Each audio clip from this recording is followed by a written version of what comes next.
Welcome to కీటాక్స్. విపక్షంలో ఉండగా రాకెట్లా దూసుకుపోయే నాయకుడిలాగా కనిపించిన రేవంత్ రెడ్డి అధికారంలోకి వచ్చిన తర్వాత మాత్రం చీదేసిన దీపావళి టపాసులాగా ఎందుకు కనిపిస్తున్నారు? రేవంత్ ని దెబ్బతీస్తున్నది ఎవరు? చెప్పుల డైలాగ్ కొట్టిన తర్వాత ముఖ్యమంత్రి ఎవరనే విషయంలో కూడా ఆయనే కన్ఫ్యూజ్ అయిన తర్వాత ఉత్తమ్ కుమార్ రెడ్డి గారు ముఖ్యమంత్రిగా బాధ్యతలు చేపట్టినాకనే ఇదే ప్రశ్న చాలా మందికి వస్తుంది. దీనికి 1, 2 కాదు 3 ప్రధానమైన కారణాలు ఉన్నాయి. అవి తెలంగాణ భవిష్యత్తు మీద, రాజకీయం మీద ఎలాంటి ప్రభావం చూపబోతున్నాయో మనం ఈ వీడియోలో చూద్దాం. This is కీటాక్స్.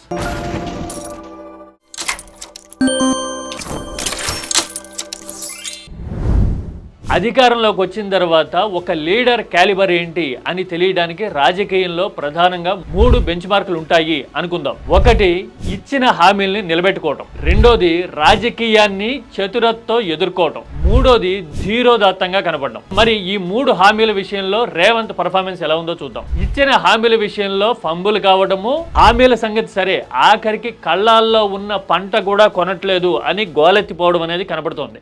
రెండోది, రాజకీయాన్ని సంభాళించుకోవడంలో, ఆఖరికి సొంత పార్టీ మీదే హోల్డ్ తెచ్చుకోవడంలో రేవంత్ తడబడుతూ ఉన్నారు. కావాలంటే మీరు చూడండి, విపక్షం నుంచి భారీ స్థాయిలో ఎమ్మెల్యేలని చేర్చుకున్న తర్వాత కోర్టు ఎంటర్ అయ్యేసరికి సీన్ మారింది. అంటే కాంగ్రెస్ తోక ముడిచింది, రేవంత్ వెనకడుగేశారు, వ్యూహం బెడిసి కొట్టింది అనే అభిప్రాయం కాంగ్రెస్ ని, రేవంత్ ని సమర్థించే వాళ్ళకు కూడా అర్థమైపోయింది. అంతేకాదు, ఇప్పటి వరకు కేబినెట్ విస్తరణ కూడా చేయలేకపోవడం చూస్తే రాజకీయంగా సొంత పార్టీ మీదే పట్టు బిగించలేకపోయారు అనే విషయం అర్థమవుతుంది. ఇక మూడోది, ధీరోదాత్తంగా కనపడడం. అంటే గుండె ధైర్యంతో ఏం జరిగినా చూసుకుందాం, తెలుసుకుందాం అని నాయకుడు కనపడితే గనక నమ్మిన వాళ్ళకి, ప్రజలకి, రాష్ట్రానికి వచ్చే ధైర్యం వేరు. అదే నీరు గారిపోయినట్టు, నీరసపడినట్టు, మమ్మల్ని చెప్పులెత్తుకుపోయే వాళ్ళగా చూస్తున్నారు అంటే, కుర్చీలో ఉన్న వాళ్ళని అలా చూస్తే మిగతా వాళ్ళ పరిస్థితి ఏంటి అనే ఆలోచన వచ్చి ఆత్మస్థైర్యం దెబ్బతినే పరిస్థితి వచ్చేస్తుంది. నిజానికి రేవంత్ ఏ రకంగా చూసినా గానీ అంత స్ట్రగుల్ చేయాల్సిన పరిస్థితిలో ఏం లేరు.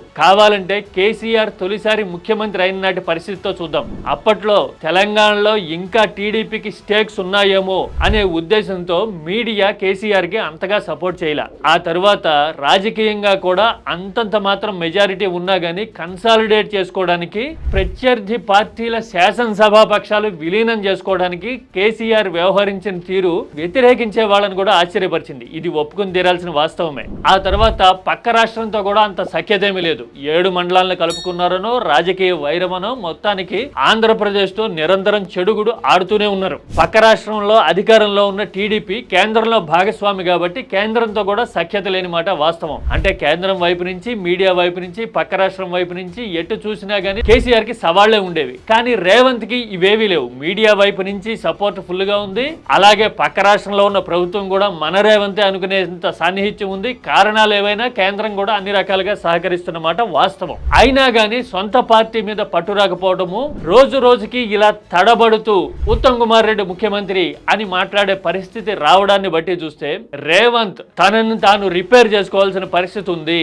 ముందు కన్సాలిడేట్ అవ్వడము, ఇప్పటికైనా సిచ్యువేషన్ ని అదుపులోకి తీసుకోవడం ఎలా, రాజకీయంగానే కాదు ప్రచార పరంగాను, వ్యూహాత్మకంగాను రేవంత్ నిలదొక్కున్నారు అనే ఇంప్రెషన్ క్రియేట్ చేసుకోవడం ఎలా ఆలోచించడం అనేది అత్యవసరం.